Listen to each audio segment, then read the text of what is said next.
नमस्कार दोस्तों, आपका स्वागत है मार्केट स्कैल्पर की एक और नई वीडियो में। तो दोस्तों, इस वीडियो में हम लोग बात करने वाले हैं 3 स्टॉक्स की, जो कि होंगे टाटा स्टील, जेएसडब्ल्यू स्टील और स्टील अथॉरिटी ऑफ इंडिया की। तो चलिए शुरू करते हैं। तो जैसा कि आप लोग देख सकते हैं, मैंने स्क्रीन पे 1 डे के टाइम फ्रेम पे टाटा स्टील का चार्ट लगा रखा है। तो 2 दिन पहले भी मैंने इन तीनों स्टॉक्स पे वीडियो बनाई थी और टाटा स्टील के बारे में बोला था जब ये 4-5% डाउन हो गया था एक न्यूज़ के चलते।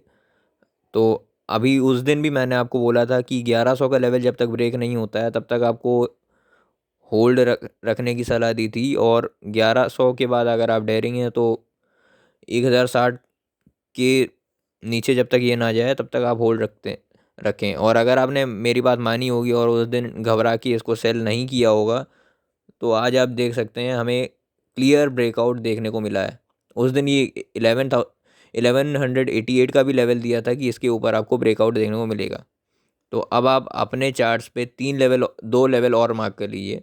ये है 1195 और 1203 की जगह 1205 का, 1203 या 1205। तो अब 1205 से लेके 1185 तक एक रेंज बना दीजिए इसमें। ये होगी इसके सपोर्ट की रेंज। जब तक इससे नीचे नहीं आता है तब तक इसमें बेरिश मोमेंटम देखने को नहीं मिलेगा। अब भाई ये दिसंबर स्टार्टिंग से ही इन लेवल जो आज 1221 के लेवल पे ये ट्रेड कर रहा है, दिसंबर स्टार्टिंग से ही इससे नीचे के लेवल्स में रहा है। तो होपफुली आप सभी लोग प्रॉफिट में ही होंगे इस समय। अब प्रॉफिट में है तो लॉस तो नहीं, वापस लॉस में तो जाना चाहेंगे नहीं। तो अब बेटर होगा कि आप एक स्टॉप लॉस लगा के रखें इसमें।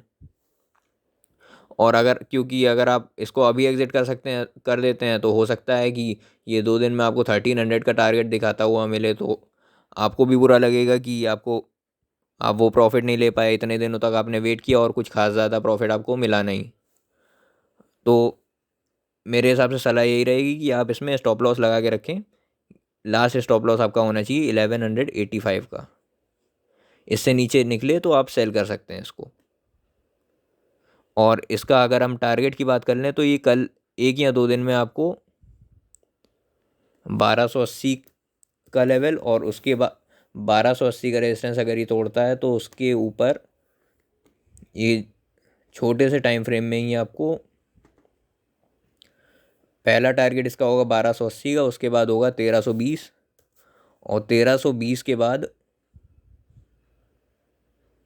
1370।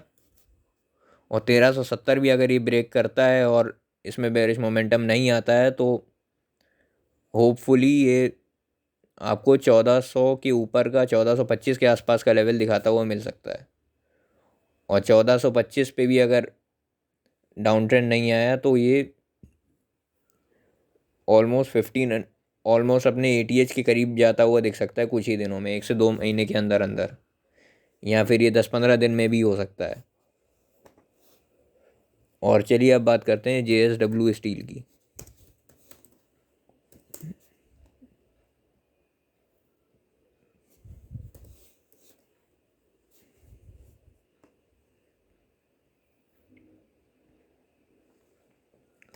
तो जेएसडब्ल्यू स्टील में भी मैंने आपको 2 लेवल दिए थे।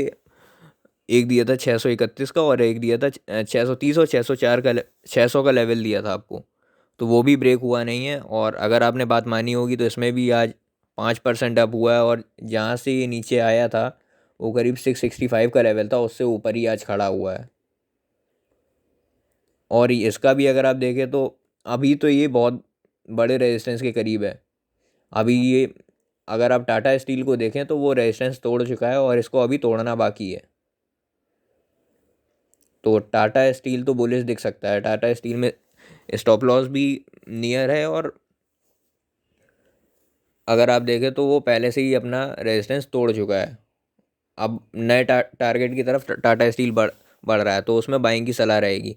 और अगर आप जेएसडब्ल्यू स्टील की बात करें तो इसका रेजिस्टेंस जो बन के आ रहा है वो है 695, 700 के आसपास का रेजिस्टेंस इसमें निकल रहा है।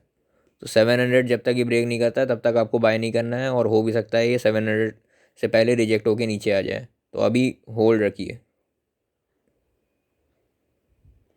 और अगर आपको स्टॉप लॉस शिफ्ट करना है थोड़ा सा तो आप 630 की जगह इसको 640 का स्टॉप लॉस मान सकते हैं। इससे ऊपर कोई स्टॉप लॉस बनता हुआ भी नहीं दिख रहा है खास। और अगर ये 700 का लेवल ब्रेक करता है तो 700 के लेवल के बाद ये आपको अगला टारगेट सीधे 725 का, और उसके ऊपर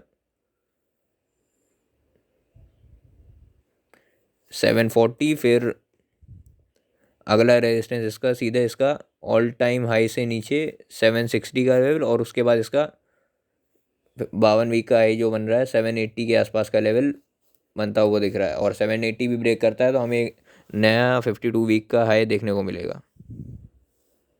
और अगर टाटा स्टील में मोमेंटम आता है तो इसमें भी होपफुली आएगा ही आएगा, क्योंकि सेक्टर दोनों का एक जैसा है। अब फंडामेंटल्स में थोड़ा सा इधर उधर हो जाता है। तो चलिए अब आ जाते हैं सेल पे।